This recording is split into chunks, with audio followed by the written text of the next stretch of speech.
আচ্ছা মনি, তোমার লাইফে এমন কিছু মুহূর্ত আছে যে মুহূর্তটা তুমি ফিল করলে তোমার মনে হয় যেন মুহূর্তটা যদি থেমে যেত খুব ভালো হতো, বা এই মুহূর্তটা যদি আবার ফিল করতাম তাহলে খুব ভালো হতো? তো হ্যাঁ এরকম। স্যার, আমার জীবনের সবচেয়ে গুরুত্বপূর্ণ মুহূর্ত হলো আমার স্কুল লাইফ। স্কুল লাইফে আমার খুব ভাল লাগতো। আমরা 3 বন্ধু ছিলাম। 3 বন্ধুদের আমরা টিফিন খেতাম, স্কুলে হোমওয়ার্ক করতাম, অনেক কিছুই করতাম। বা আমরা অনেক রকম গেম খেলতাম। এমনকি আমাদের স্কুলে বাড়ি ছুটি হয়ে গেলে আমরা 3জনে একসাথে বাড়িতে আসতাম, একটু গল্প গুজব করে, একটু খাওয়া দাওয়া করে আবার যে যার বাড়ি চলে যেত।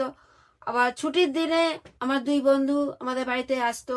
আমরা সেখানেও বাড়িতেও হইচই করতাম, খেতাম, নানারকম গল্প গুজব করতাম, করে আবার আমরা চলে যেতাম যে যার বাড়িতে।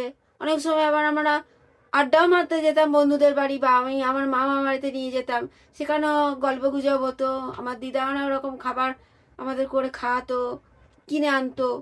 ব্যাস, এটুকুই।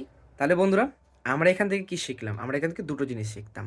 একটা হলো, আমরা যারা ছোটোবেলায়, আমিও বলেছি, সবাই তোমরাও বলছো, এখন আমার থেকে যারা ছোটো ভাই বোনেরা রয়েছো, আমার অনেক বন্ধুরাও বলেছে, আমিও বলেছি ইভেন কি, যে স্কুল যাব না, স্কুল গিয়ে কী হবে, বাড়িতে থাকি, ছুটি কত তাড়াতাড়ি যদি স্কুল ছুটি হয় সেটা চিন্তা করছি, গরমের ছুটির চিন্তা করছি, মানে স্কুল লাইফ যে করেও কাটালে বাঁচি। তো এটা একটা জিনিস শিখলাম কি, স্কুল লাইফ কেটে গেলে ভাই, তোমারও কেটে যাবে, তোমারও কেটে যাবে, তখন তোমারও ফিল হবে স্কুল লাইফটাই ভালো ছিল ভাই, কেন আমি এগোলাম, কেন আমি এগোলাম। আর একটা জিনিস আমরা যেটা শিখলাম, আমাদের কাছে যে জিনিসটা থাকে, বা যে মুহূর্তটা আমাদের কাছে যখন থাকে, যে মুহূর্তটাকে আমরা প্রেজেন্টে ফিল করছি, সেটার আমরা মূল্য দিই না। যখন মুহূর্তটা পেরিয়ে যায়, মুহূর্তটাকে যখন আমরা খুব মিস করি, তখন তার মূল্যটা আমরা বুঝতে পারি। তাই এখান থেকে যে জিনিসটা লাস্ট অ্যান্ড মোস্ট ইম্পর্টেন্ট যেটা শিখলাম, নিজের মুহূর্তটাকে, যে প্রেজেন্ট মুহূর্তটাকে, সেটাকে ভ্যালু দাও। যে কাজটা তুমি করছো সেটাকে ভ্যালু দিয়ে করো।